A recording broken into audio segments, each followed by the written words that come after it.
traversez l'Atlantique, direction la Guyane, vous avez toutes les chances de croiser des sépiens. Surtout, ne leur faites pas l'offense de parler tourisme. Ils travaillent samedi. Avec 11 lancements cette année, leur planning est vraiment chargé. Accrochez vos ceintures, on suit les missionnaires des vols 78 et 79.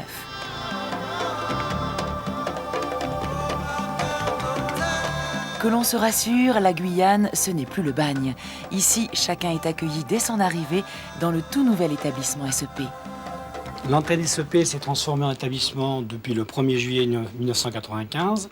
Ceci pour deux raisons. La première, c'est de conforter durablement la place de l'SEP au CSG. Et la deuxième raison, c'est de normaliser les relations avec l'environnement socio-économique guyanais. Notre rôle vis-à-vis des missionnaires, c'est de leur enlever tout le souci de la gestion des problèmes matériels qui peuvent survenir afin qu'ils puissent se consacrer uniquement à leur mission en Guyane. On peut dire qu'il y a 4 sortes d'interventions de notre part. Le plus gros, c'est l'hébergement. Ensuite, nous avons les voitures, les billets d'avion et en dernier, tous les aléas du quotidien.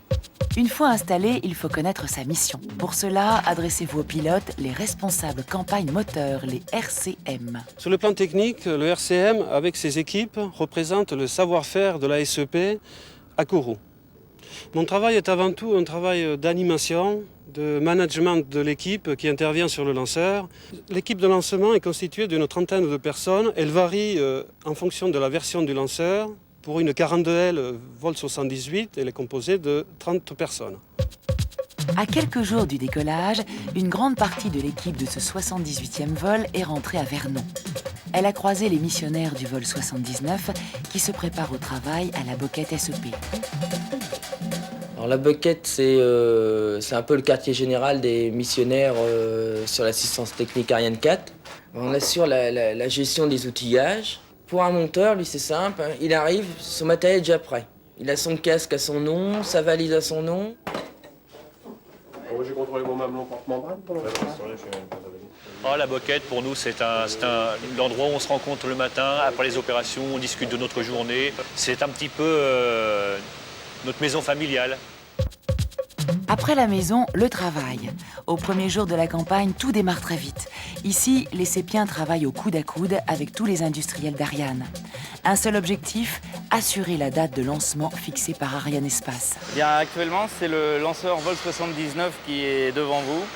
Donc on est dans la phase dite en zone de préparation, où on va faire tous les assemblages des différents étages, tous les contrôles, et seulement après, nous passerons sur la zone de lancement.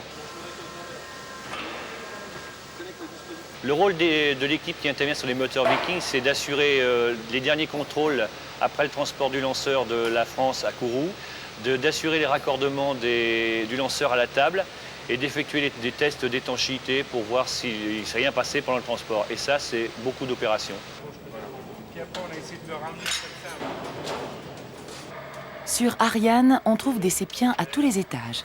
Au 2e et au 3e, en plus des compétences techniques, une certaine agilité est requise.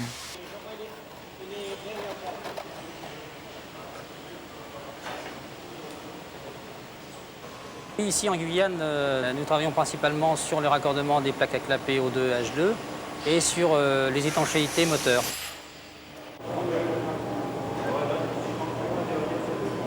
Chaque opérateur connaît son planning en détail, connaît son opération à effectuer, connaît sa procédure à suivre pour réaliser cette opération et il intervient dans les créneaux qui lui sont impartis.